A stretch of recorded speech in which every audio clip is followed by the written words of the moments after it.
जय श्री राम। आज का वीडियो हमारा सबरी की नवधा भक्ति पर है।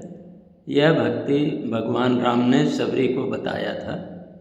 जब भगवान राम सबरी के आश्रम में पहुंचते हैं तो माता सबरी उनका इंतज़ार करती रहती हैं और बहुत काल से इंतज़ार करती रहती हैं। उनके गुरु मतंग ऋषि ने बताया था कि बेटा तुम्हें भगवान राम यहीं आकर के मिलेंगे।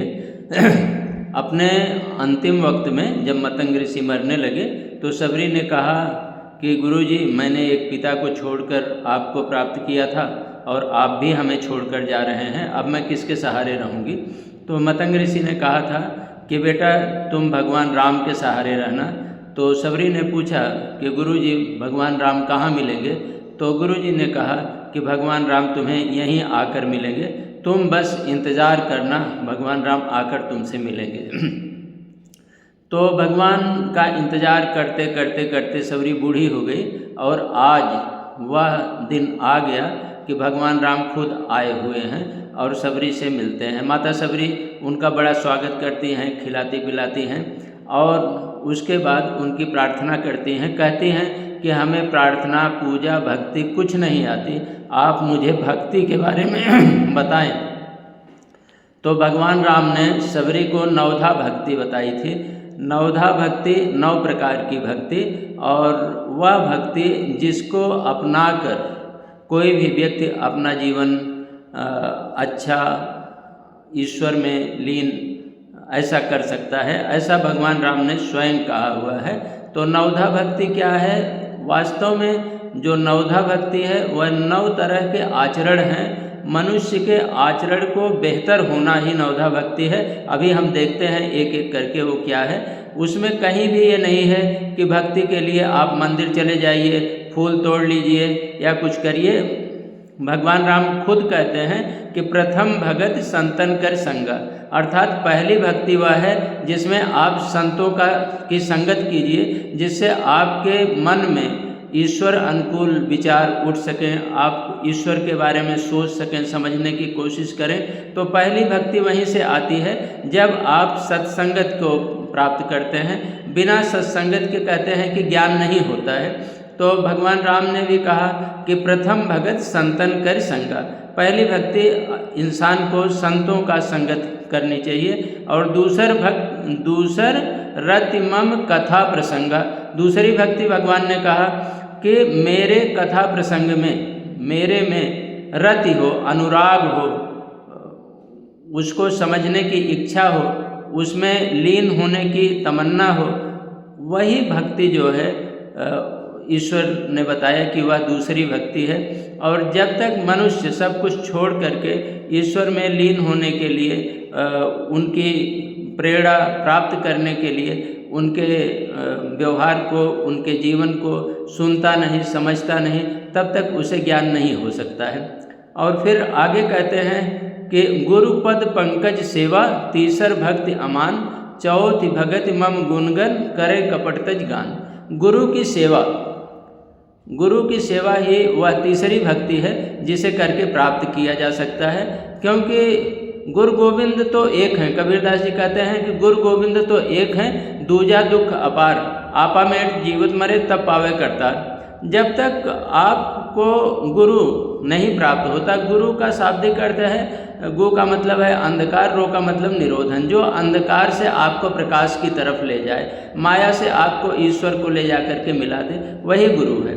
तो गुरुपद पंकज सेवा, तीसर भक्ति अमान, तीसरी भक्ति वो है कि आप गुरु के पंकज की, चरण कमल की सेवा करिए। और चौथी भक्ति है कि आप ईश्वर का कपट तज के गान करिए, ईश्वर के माया का, ईश्वर के गुण का, ईश्वर की अच्छाइयों का गान करिए, लेकिन मन में किसी भी तरह का कपट न रखिए।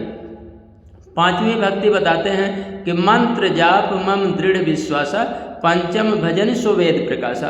वेदों में प्रकाशित जो ज्ञान है वो 5वीं भक्ति है। अब वेदों में प्रकाशित ज्ञान क्या है? वेदों में कहा गया है कि ईश्वर एक है, आत्मा परमात्मा का ही अंश है, इसलिए हमें जो है हमेशा उस ईश्वर को, उस परमात्मा को अपने आप को उन पे समर्पित करके रखना चाहिए। यही वेदों का ज्ञान है, आत्मा परमात्मा का संबंध।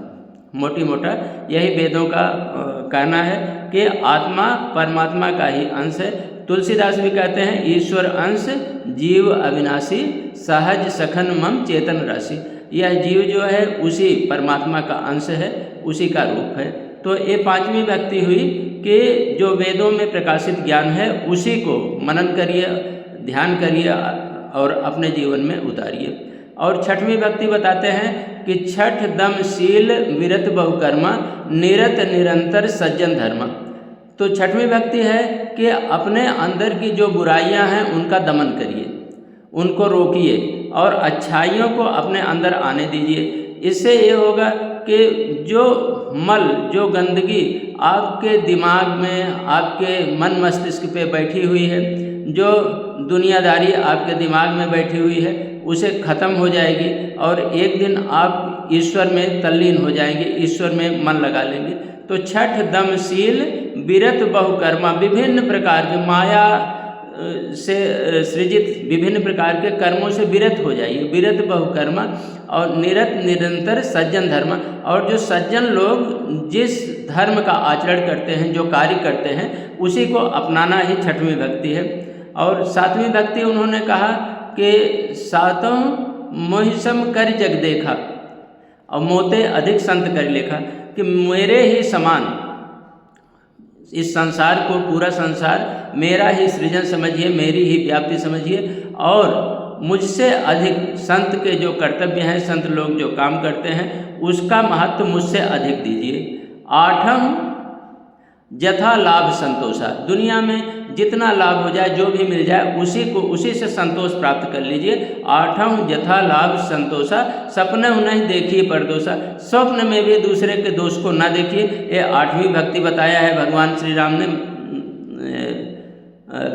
सबरी माता को। और नववीं भक्ति कहा नवम सहज नवम सरल सब सन छलहीना। नववीं भक्ति भगवान राम ने कहा कि सरल रहे इंसान, सबसे छलहीन रहे। नवम सरल सब सन छलहीना, मम भरोस ही हरस न दीना, मेरा भरोसा रखिए, न सुखी होइए न दुखी होइए। ये नौ भक्ति उन्होंने बताया है। और ये भी कहा आगे कि जिस भी इंसान में इन नौ भक्ति में एक भी का प्राकट्य हो जाएगा, एक भी उसके अंदर आ जाएगी, वह इंसान इस भवसागर से पार हो जाएगा, वह इंसान मेरा हो जाएगा, वह इंसान मुझको प्रिय है। इस तरह से नवधा भक्ति माता सबरी को भगवान राम ने इसकी शिक्षा दी। उम्मीद है कि आपको पसंद आई होगी। Thank you.